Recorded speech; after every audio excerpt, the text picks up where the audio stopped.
uma palavra ao coração de toda a comunidade. Espero que vocês estejam com corações aquecidos para ouvir o que o Senhor tem para nós nesse dia, amém? E então nós vamos abrir as Escrituras. Quero convidar, se você está aí na sua casa com a sua família, abrir a palavra de Deus comigo na primeira carta do apóstolo Paulo, em 1 Coríntios, no capítulo 3, versículo 21. E depois nós vamos estar lendo também 1 Coríntios, no capítulo 4, versículos 6 e 7, ok? Diz assim o texto: portanto, ninguém se glorie nos homens, porque tudo é vosso, seja Paulo, seja Apolo, seja Cefas, seja o mundo, seja a vida, seja a morte, sejam as coisas presentes, sejam as futuras, tudo é vosso, e vós de Cristo, e Cristo de Deus. Agora 1 Coríntios, no capítulo 4, a partir do versículo 6 e 7, diz assim: ninguém, observa bem essa palavra, ninguém deve se orgulhar de uma pessoa e desprezar outra. Quem é que fez você superior aos outros? O apóstolo Paulo está fazendo uma pergunta e vou repeti-la. Quem é que fez você superior aos outros? Por acaso não foi Deus quem lhe deu tudo o que você tem? Então, por que é que você fica todo orgulhoso, como se o que você tem não fosse dado por Deus? Queridos, eu gostaria de chamar a sua atenção para nós atentarmos para esse texto do apóstolo Paulo e empurrá-lo a ler as Escrituras. Então, se você tiver um caderninho, vai anotando, lê os textos que nós estamos colocando aqui como evidência, para depois você se dedicar também a pensar, não apenas naquilo que eu estou falando, mas pensar a partir do coração de Deus em relação a esses aspectos que estamos abordando e julgando para esse tempo ser de muita importância para nós, como parte do corpo de Cristo. Mas eu queria chamar a sua atenção. Eu vou fazer uma leitura contemporânea agora, na versão a mensagem, porque ela engloba bem dentro dessa perspectiva do que estamos querendo falar e comunicar com toda a comunidade. Então preste bem atenção nessa versão. Não se enganem, não achem que são sábios apenas porque acompanham o noticiário. Sejam os desinformados de Deus. Eu amei essa conotação, eu amei essa colocação que o autor dessa Bíblia faz aqui. Sejam os desinformados de Deus, isso é, aquele que não chama a atenção para si mesmo. Esse é o caminho da verdadeira sabedoria. Gente que o mundo considera esperta, Deus chama de tola. Está registrado nas Escrituras. Ele expõe as segundas intenções dos que andam de nariz empinado. O Senhor vê através da cortina de fumaça dos que se acham. Não quero ouvir nenhum de vocês contando vantagem acerca de vocês mesmos, nem de ninguém. Nós vamos ver isso em 1 Coríntios, no capítulo 3, a partir do versículo 18 e até o versículo 21, que ora nós lemos já como texto base e fundamento para aquilo que queremos falar. Queridos, pense nisso. Eu gostaria de fazer com que você agora pensasse a respeito dessa realidade, desse contexto. Dificilmente atravessamos um dia sequer. Eu acredito que isso engloba todos nós como seres humanos, dentro desta perspectiva, desta realidade, desta cosmovisão, dessa cultura que estamos de alguma forma imergidos. Não conseguimos passar um dia sequer, quando olhamos para essa realidade no mundo em que vivemos, sentindo de alguma forma esnobados, e eu sei que muitos acabam sentindo isso tem muito a ver com o aspecto da realidade que estamos vivendo, talvez quem sabe até mesmo ignorados. Quantos se sentem dessa forma, sem achar que somos idiotas, talvez quem sabe atormentados, ou atormentando de alguma forma a nós mesmos. porque isso tem um apontamento para as crises existenciais que nós de alguma forma somos submetidos. Então, dentro deste aspecto, eu gostaria que você pensasse nessa realidade, porque isso tem uma implicação violenta para nós de alguma forma tentar desmistificar toda essa realidade que nos aponta para o egocentrismo de quem na verdade nós somos a partir da queda. Então eu vejo aqui a oportunidade que o Senhor está nos dando de nós irmos mais profundo nessas verdades bíblicas, nestes pontos que o apóstolo Paulo vai colocando e aplicando para a nossa realidade. Então, se alguém me pedisse, por exemplo, sobre o que estamos falando, eu diria: um convite para o autoesquecimento, ok? Um convite para o autoesquecimento. E isso acontece porque existe algo muito errado com o nosso ego. É mais ou menos sobre isso que eu quero falar. E obviamente que o Senhor vem falando comigo já há alguns anos a respeito disso, e também com alguns bons materiais que o Senhor tem nos dado, e nós fomos aplicando o nosso coração a ter esse olhar para esta realidade. Primeiro, nós sabemos que o Evangelho é uma boa notícia, que expressa o coração de Deus por intermédio do seu Filho.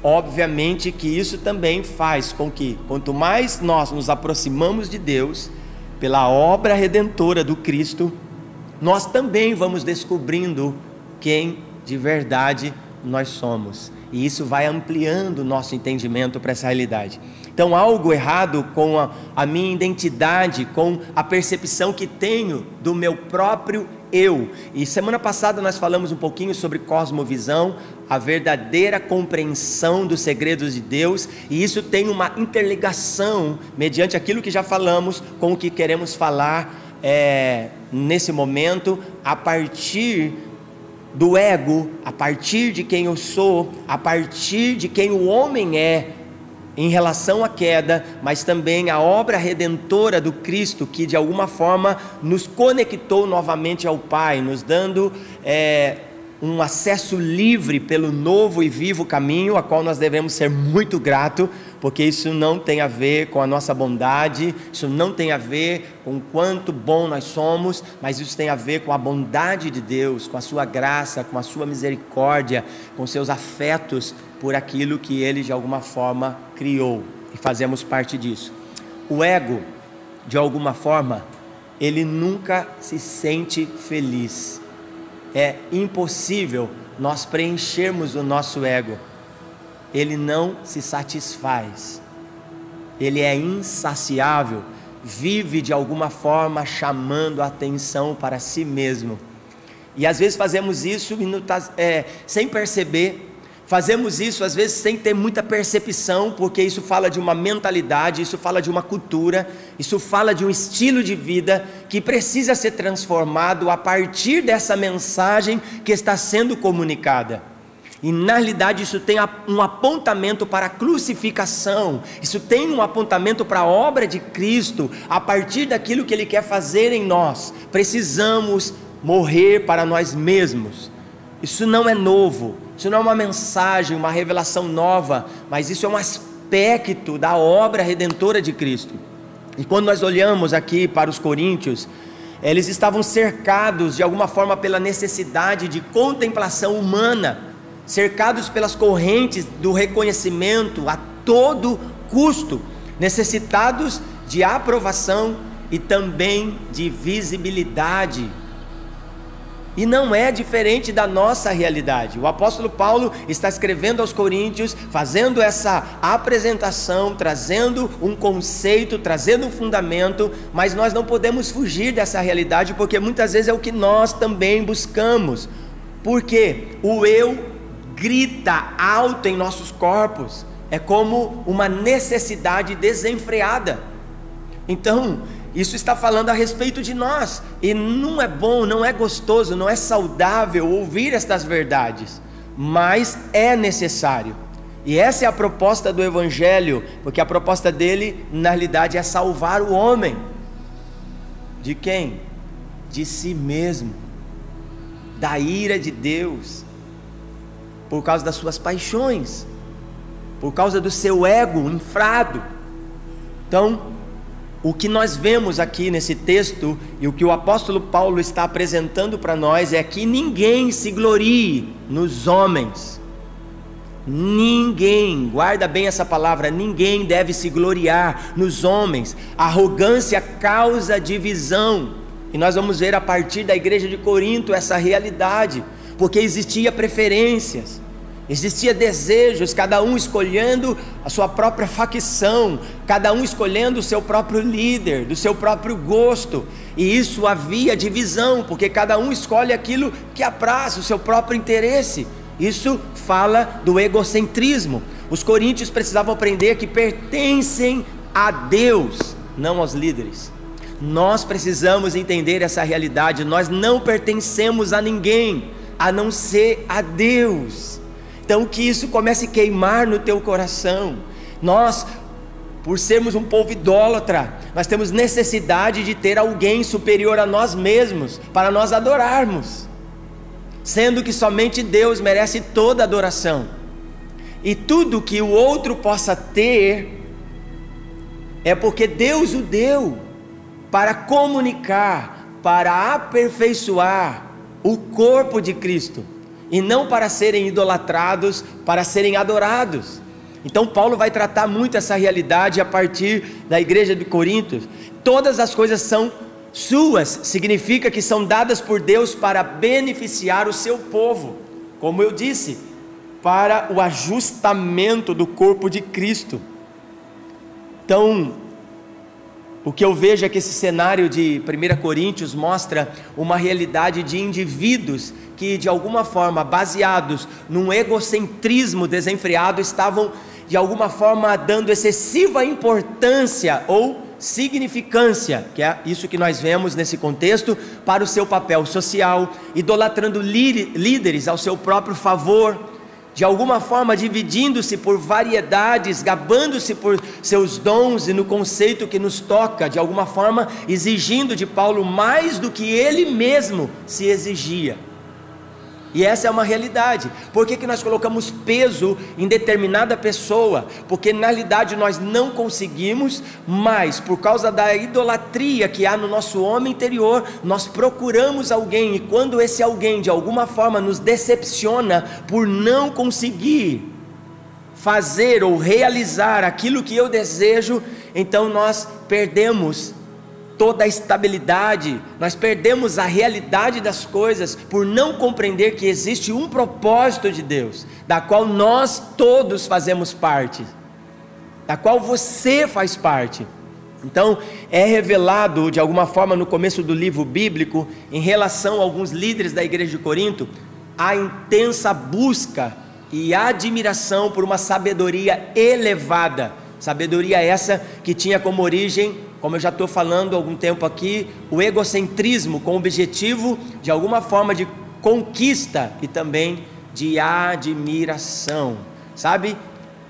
Quando nós falamos a respeito da idolatria, tem muito a ver com isso. Nós precisamos ser aceitos, nós trabalhamos muito, nós fazemos muita coisa na força do braço, para que de alguma forma nós possamos ser aceitos no meio do ambiente da qual nós vivemos. Então nós nos esquecemos que tudo de alguma forma já nos pertence, e Paulo vai tratar essa realidade. Paulo vai falar muito sobre isso, mencionando muito a respeito de si mesmo, mencionando sobre Apolo, mencionando sobre a vida, mencionando sobre a morte, que de alguma forma tudo nos pertence. Mas, porém, Paulo vai dizer, mas nós todos pertencemos a Deus. Uau! Então eu quero encorajar você a pensar nessa realidade. Paulo, nos capítulos iniciais, começa de alguma forma a desconstruir a ideia dessa sabedoria humana. Nós não podemos esquecer que quando nós falamos sobre a sabedoria humana, nós estamos falando de uma sabedoria caída. Porque a maior importância, e se nós voltarmos à semana passada o que falamos sobre os segredos de Deus, que está numa pessoa, que é o próprio Cristo, então é essa sabedoria que nós aguardamos, uma sabedoria que vem do alto, a partir de quem Cristo é. Então, de alguma forma, tão ansiada pelos coríntios, por essa sabedoria humanista, colocando-a como insuficiente e fraca em relação à sabedoria que vem de Deus.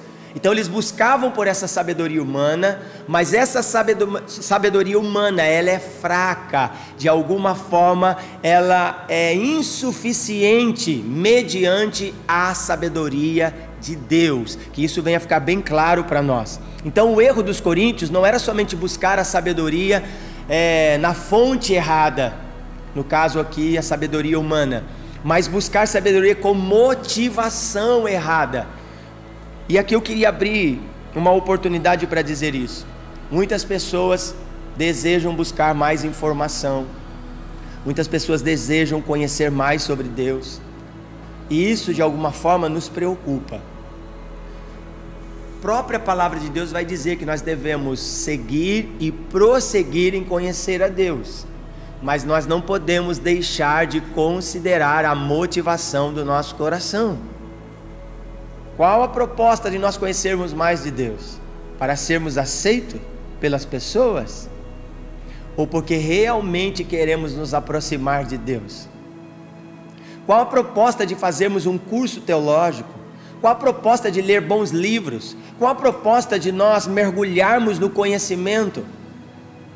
Se nós não tratarmos o egocentrismo que há dentro de nós, se nós não tratarmos a idolatria que há dentro de nós, e não permitirmos que sejamos crucificados com Cristo, obviamente nós teremos problemas. Poderemos ser muito habilidosos, poderemos exercer o nosso talento, mas não expressar nenhuma sabedoria divina, a não ser o nosso autoconhecimento. Por isso que eu iniciei dizendo que o tema central daquilo que estamos querendo comunicar tem a ver não com autoconhecimento ou com a nossa autoestima, mas com o nosso autoesquecimento. E eu quero, conforme for falando aqui, que isso vai engrossando no seu homem interior. Cada dia mais nós estamos vendo pessoas mal intencionadas, pessoas que buscam algum lugar para serem destaques, para serem vistos, mas não é isso que nós buscamos. E como parte da igreja local da nossa cidade, nós temos trabalhado muito a respeito disso, porque essa não é nossa proposta. Nós queremos de verdade ter os mesmos sentimentos que João Batista teve, quando começaram a questioná-lo: olha, aquele homem que você batizou, agora a igreja dele está crescendo, o ministério dele está sendo visto por todo Israel, o que você vai fazer, João, em relação a isso? E João simplesmente tem uma palavra: alguém que de alguma forma já morreu no seu egocentrismo, a ponto de dizer que ele cresça e que eu diminua.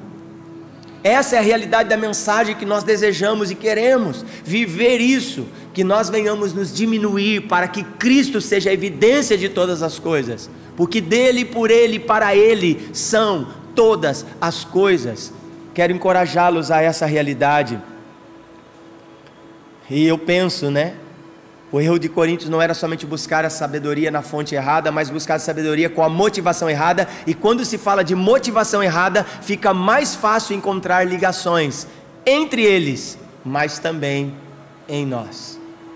Quando olhamos para a igreja de Corinto e vemos essa realidade acontecendo, que eu vou aqui abrir um pouquinho mais, nós vamos perceber que não é diferente de nós mesmos. Nós temos a tendência de escolher alguém e falar: eu sou desse ou sou daquele, quando na realidade nós não somos nem de um nem do outro. Nós pertencemos a um único Deus, vivo e verdadeiro. Aleluia. Então, como pecadores, nós temos a impressão de que nossos tolos planos de obter de alguma forma conhecimento acima dos outros tornam nossos papéis mais significativos na igreja.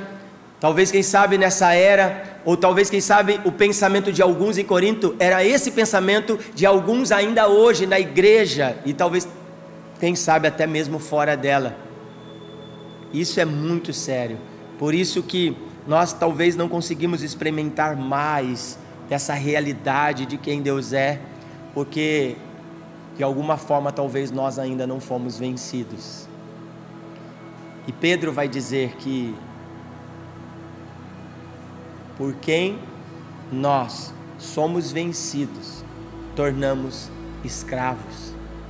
E talvez, quem sabe, nós estamos vivendo nesses dias escravizados pelo egocentrismo.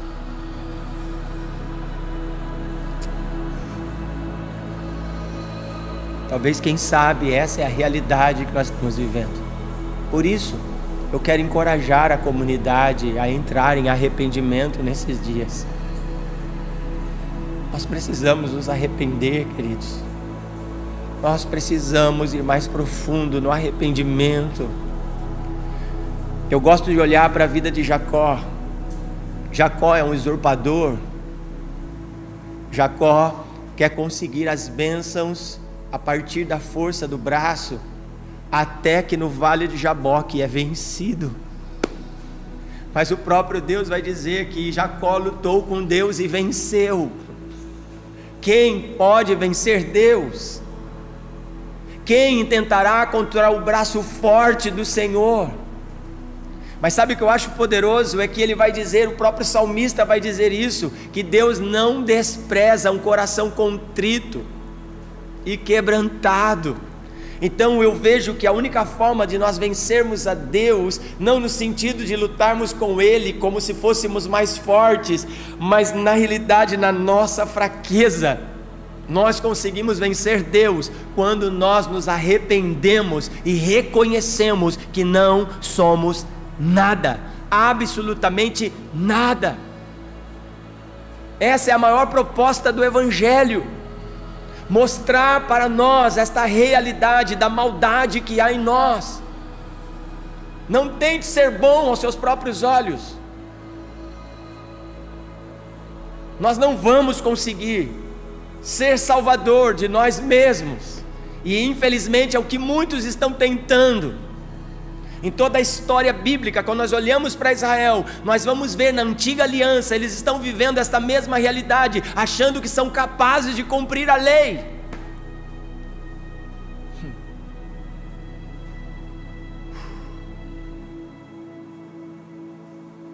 Por exemplo, quero colocar aqui algumas perguntas para fazer você pensar. Quem nunca caiu no erro de pôr, ou pelo menos por um segundo, se achar superior a alguém só porque estudou mais? Pense. Quem nunca se achou melhor do que os outros só por ter participado de uma viagem missionária, porque fez um curso teológico, porque leu a Bíblia mais do que alguém, porque leu mais livros e se julgou ter mais capacidade intelectual do que o outro? Isso tudo está falando do quê? Egocentrismo. Por que será que nós precisamos ter a palavra final? Por que será que nós precisamos ter a melhor mensagem, o melhor pregador? Porque isso tem a ver com a queda. Quando Jesus, ainda na terra, foi chamado de bom, ele disse: eu não sou bom, bom é o meu Pai. Porque na realidade a obra do Cristo ainda não havia sido consumada, mas o Pai havia consumado a sua obra no 7º dia e descansou. Quem somos nós para acharmos que somos bons, se ainda não somos completos, se ainda não somos pleno, se ainda estamos em obra? O apóstolo Paulo, entendendo esta realidade, ele expressa em Filipenses, no capítulo 1, no versículo 6, ele diz que aquele que começou a obra há de aperfeiçoá-la até a volta do seu Filho. Uau! Isso me enche de esperança. Então eu quero que o Espírito Santo agora queime o teu coração Não se julgue superior a ninguém, não se vanglorie de nada. Sabe, nós precisamos nos atentar, porque senão nós vamos nos vangloriar porque estamos orando mais. Nós vamos nos vangloriar porque estamos lendo mais Bíblia. Nós vamos nos vangloriar porque estamos tendo uma revelação mais plena do Cristo e somos os melhores. Isso não é verdade.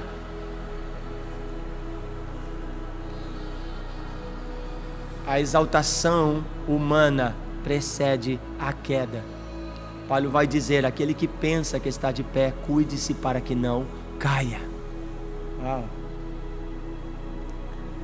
Por se importar mais com a igreja, estou falando a respeito do orgulho ainda, com o evangelho e etc. Quem nunca se orgulhou por pensar que se preocupa mais com o evangelho, mais com a igreja do que outrem? Quem já não se orgulhou por isso? Talvez, quem sabe, quem já não se orgulhou por sentir que, no que diz respeito à família, sua família é a melhor da comunidade, sua família é a melhor da cidade. Quem sabe você, por causa do seu egocentrismo, se julga que os seus filhos são os melhores. Por favor, saiba, ninguém é bom e ninguém é autossuficiente. Por isso, o nosso convite com esta palavra é levar você ao autoesquecimento. Uau! A sabedoria de Deus também educa quanto à humildade, e isso Paulo quis trabalhar de alguma forma nessa epístola. Em vez de os coríntios se alegrarem por se relacionar com Paulo, com Apolo, de alguma forma agora eles se valem desses relacionamentos como trampolim para um jogo de poder. Essa era a proposta deles fazerem as escolhas. Eu sou de Paulo, não, eu sou de Apolo, não, eu sou de Cefas, e alguns mais espirituais ainda, não, eu sou de Cristo. Essa última proposta não está errado, porque de verdade somos de Cristo. O problema é, como eu disse, a motivação do coração, o egocentrismo. Pode ver, alguém está dizendo: eu sou de Paulo, logo outros se levantam dizendo: não, eu sou de Apolo, mas logo outros vão dizer: não, eu sou de Cefas. Mas aí tem um outro grupo que, não achando opção, uns já falaram que é de Paulo, bom, outros estão falando que é de Apolo, alguns estão falando que é de Cefas. Nossa, quem nós poderíamos dizer? Bom, podemos dizer que somos de Cristo. Mas na realidade isso é apenas uma aparente afirmação, não tem fundamento, porque Paulo de alguma forma vai chamar a atenção desta igreja imatura, que está sendo de alguma forma desenvolvida, assim como todos nós estamos, ok? Então, surgiram, por causa desta realidade, que a igreja está se encontrando, ou melhor, que a igreja se encontrava, surgiram facções, e essas divisões de alguma forma fragmentaram a igreja. Pare para pensar, todos nós buscamos por unidade, desejamos isso. Essa mensagem, ela não é uma mensagem para o agora, é uma mensagem de muito tempo. Eu já vi muitos líderes falarem de unidade.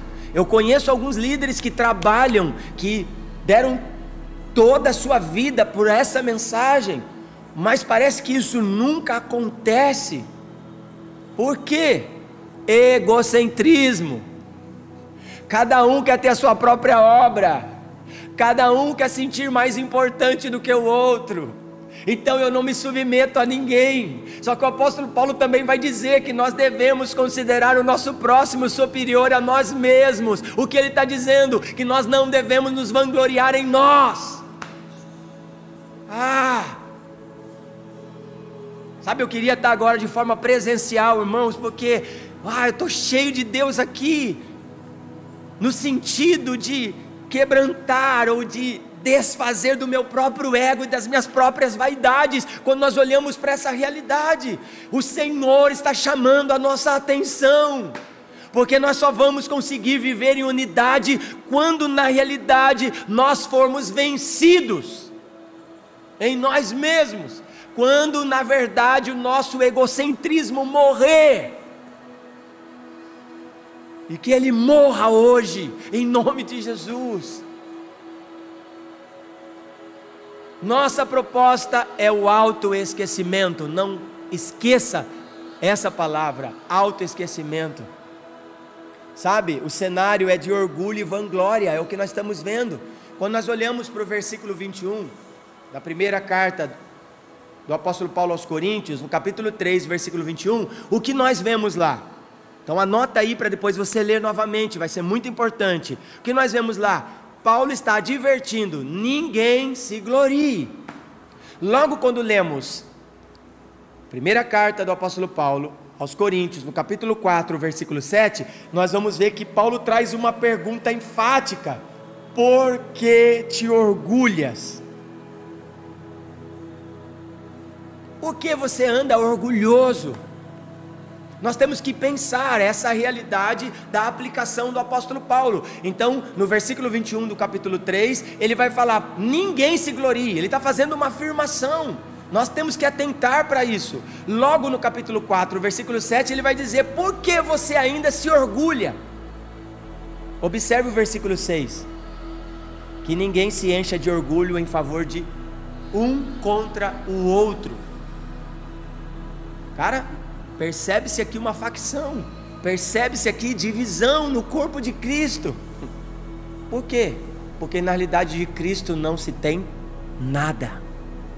O que Paulo está afirmando é: nada de orgulho, nada de vanglória. Meu Deus, meu Deus. E eu quero fazer algumas leituras de alguns textos bíblicos com vocês. Primeiro eu quero ler 1 Coríntios capítulo 1, versículo 31, e queria chamar sua atenção, por favor, anote, pegue seu celular, pegue um caderno, pegue uma folha, anote esses versículos. Sabe, irmãos, não vamos ficar só ouvindo a minha mensagem, por favor, eu não tenho tudo, para oferecer para vocês. Isso aqui é apenas meu coração, está sendo derramado por aquilo que eu recebo, mas você pode ir mais profundo. Talvez quando você abrir estes textos que eu vou passar, o Espírito venha e convença você do seu pecado. Sabe, essa é a minha proposta, não é trazer informação, não é mostrar habilidade que eu não tenho, é simplesmente encorajá-los em dias difíceis. 1 Coríntios capítulo 1, versículo 31 diz: portanto, como as Escrituras Sagradas dizem, quem quiser se orgulhar, olha isso, que se orgulhe daquilo que o Senhor faz. Uau! Você quer se orgulhar? Então se orgulhe daquilo que Deus está fazendo.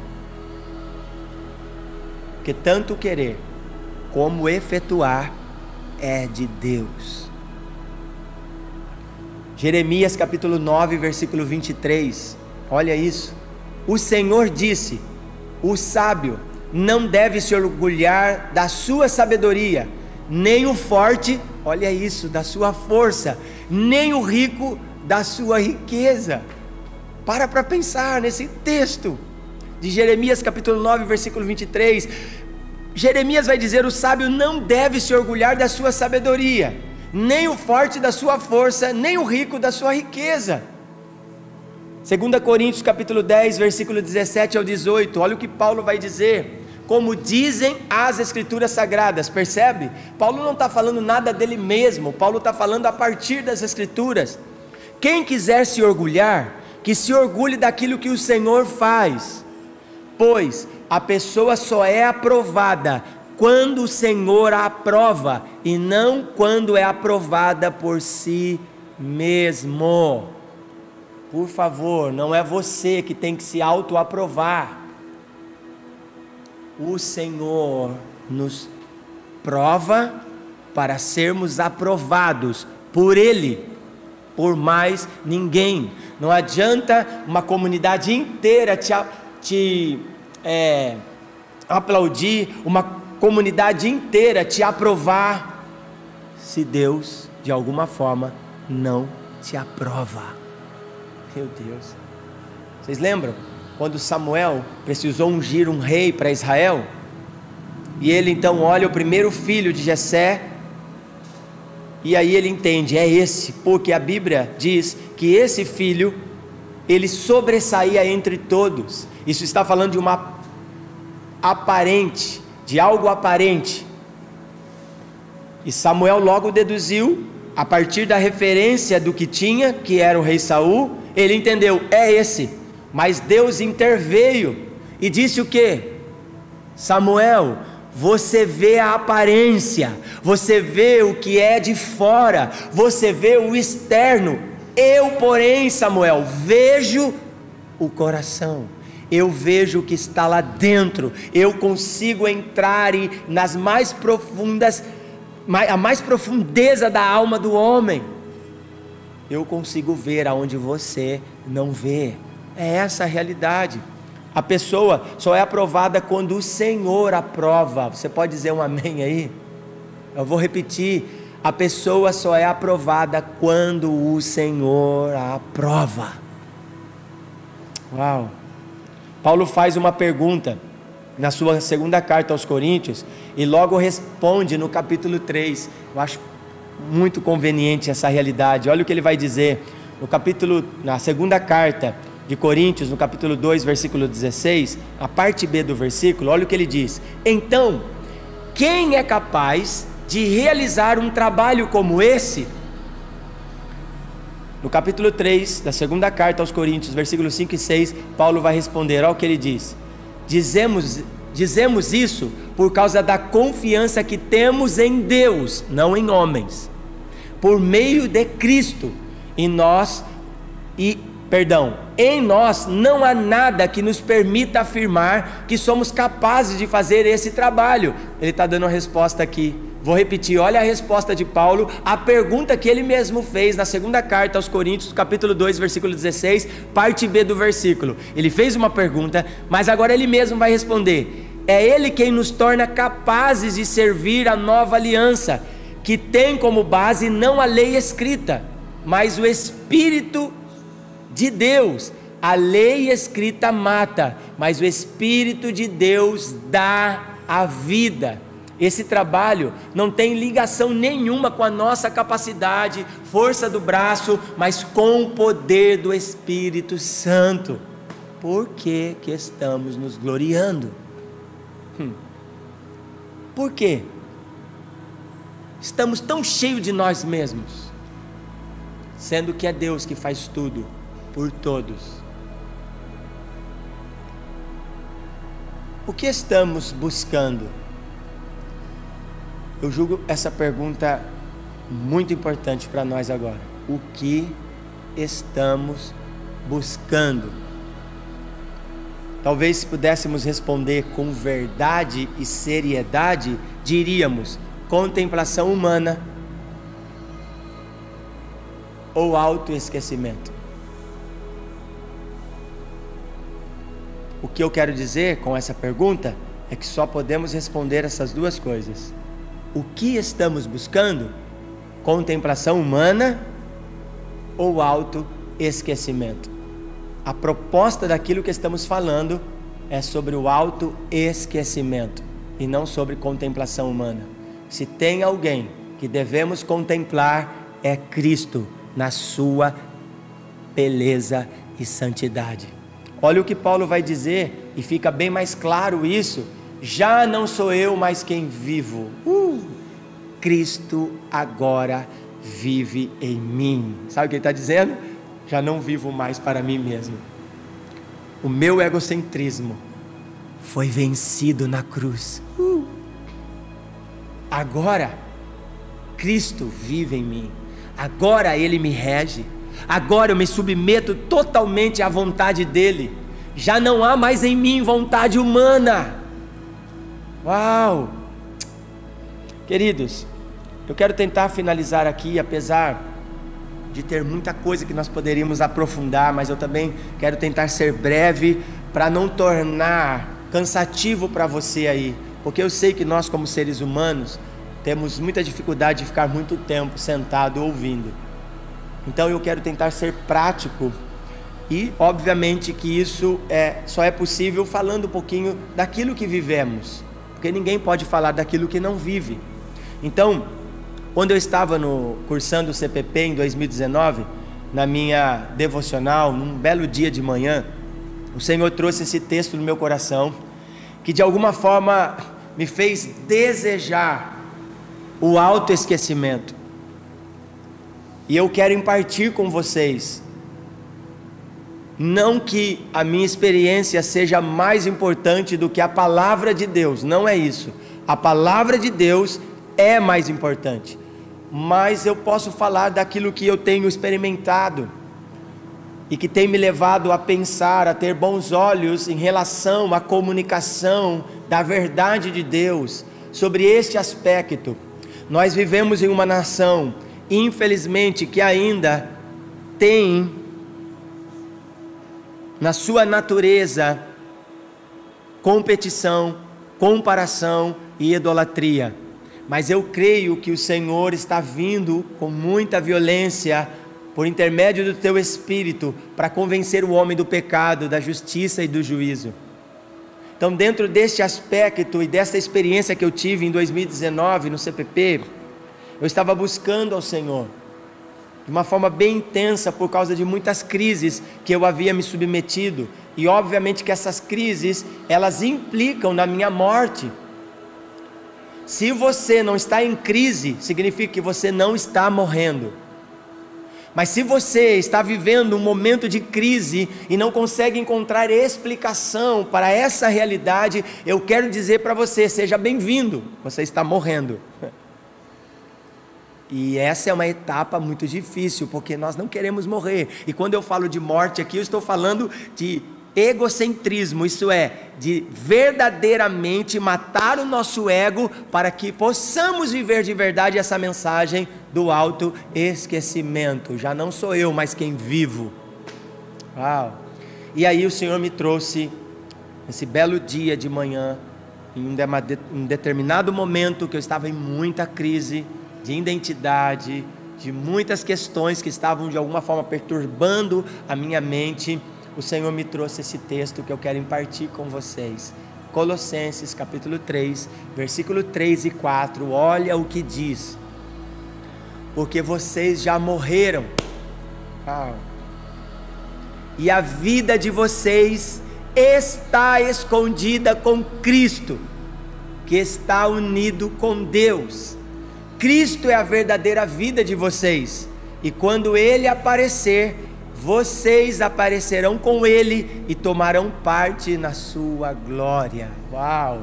Esse texto aqui foi avassalador para a minha alma, porque eu olhei para ele e o Senhor abriu os meus olhos para compreender o lugar que eu estou agora, escondido em Cristo. O que isso implica?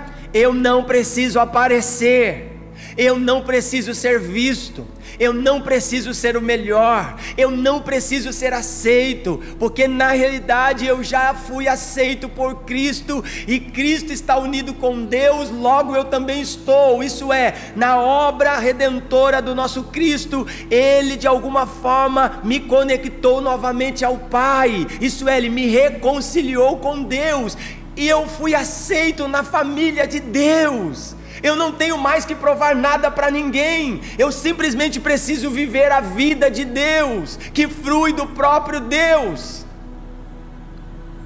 E logo, olha o que o texto está dizendo: porque vocês já morreram, o egocentrismo já não existe mais, e a vida de vocês agora está escondida com Cristo, que está unida com Deus. Olha agora, Cristo é a verdadeira vida de vocês agora, Cristo. E quando Ele aparecer, uau, vocês aparecerão com Ele e tomarão parte da sua glória. Eu quero encorajar vocês com esse texto, muito, muito. Quero que vocês leiam na casa de vocês, Colossenses 3, do versículo 3 e 4, por favor. Deixe o Espírito Santo vir e tomar vocês por dentro, amém? Que possamos ingressar unicamente e exclusivamente pela graça de Deus, pela sua misericórdia, sabe aonde? Na escola dos crucificados. eu conclamo você se inscrever agora, de forma gratuita, porém com toda a sua vida, na escola dos crucificados. Convoco a comunidade verdadeiramente se tornar um discípulo de Jesus, para que você não viva mais, porém esteja escondido nele, para que o dia que ele se manifestar, então nós manifestaremos com ele em glória. Uau! Eu quero finalizar lendo um livro com vocês. É esse livro aqui, O Homem que Deus Usa. Esse livro, na realidade, eu tinha ido, acho que em 2018, se não me falha a memória. Nós tínhamos ido, acho que 2018 ou 2017, eu não lembro agora, mas nós fomos para Kansas City, nos Estados Unidos, na igreja do ministério do Mike Beacon, uma sala de oração. Ficamos lá por 15 dias, e no momento de oração, eu falando com Deus, eu vi a apresentação desse livro, e eu decidi comprar, porque me chamou muita atenção esse tema, O Homem que Deus Usa. Ele é escrito por vários escritores, como A.W. Tozer, Charles Spurgeon, Matt Manee e tantos outros. E só que, enquanto eu li esse livro, eu praticamente comi esse livro inteiro, devorei, mas de repente eu cheguei no penúltimo autor do livro, e eu fui surpreendido por essa realidade que eu quero finalizar aqui lendo para vocês. Isso tem muito a ver com o nosso chamado, tem muito a ver com a nossa vocação. Então eu quero impartir com vocês, o tema é chamado do alto. E olha que interessante, ele diz assim, todos, quando vai iniciar, ele vai falando quem é o autor que está escrevendo a respeito de determinado assunto. Mas nesse livro, quando eu cheguei aqui nessa parte, está escrito assim, autor, conhecido somente por Deus. Autor, conhecido somente por Deus. E aí, a pessoa que escreveu o livro diz assim, autor desconhecido. Isso é, autoesquecimento. Não é sobre quem vai sair na capa ou na contracapa, mas é o autor desconhecido, porque não é sobre o autor, porque o único autor é Cristo, porque estamos escondidos nele, até que ele se manifesta, e então aí sim nós vamos nos manifestar. Uau! Uau, deixa o seu ego morrer hoje, em nome de Jesus. Eu espero que nesse exato momento o Espírito Santo comece uma obra mais poderosa no seu homem interior, porque só Ele pode nos convencer dessa realidade. E eu quero ler para vocês o que eu li e mudou a minha percepção, minha cosmovisão a respeito daquilo que eu esperava, estudando mais, lendo mais, mudou. Quando eu cheguei aqui, eu disse, Senhor, eu quero viver isso. E eu guardei praticamente por quase 2 anos essa realidade, e hoje eu quero desfrutar com vocês. Eu gostaria de estar, como eu disse, de forma presencial, mas não tem problema.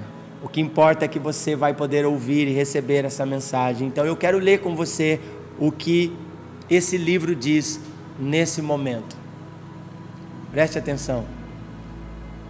Se Deus tem chamado você para que seja verdadeiramente como Jesus, com todas as forças de seu espírito, Ele estimulará você para que leve uma vida de crucificação e de humildade, e exigirá tal obediência que você não poderá imitar aos demais cristãos, pois Ele não permitirá que você faça o mesmo que fazem os outros em muitos aspectos. Uau!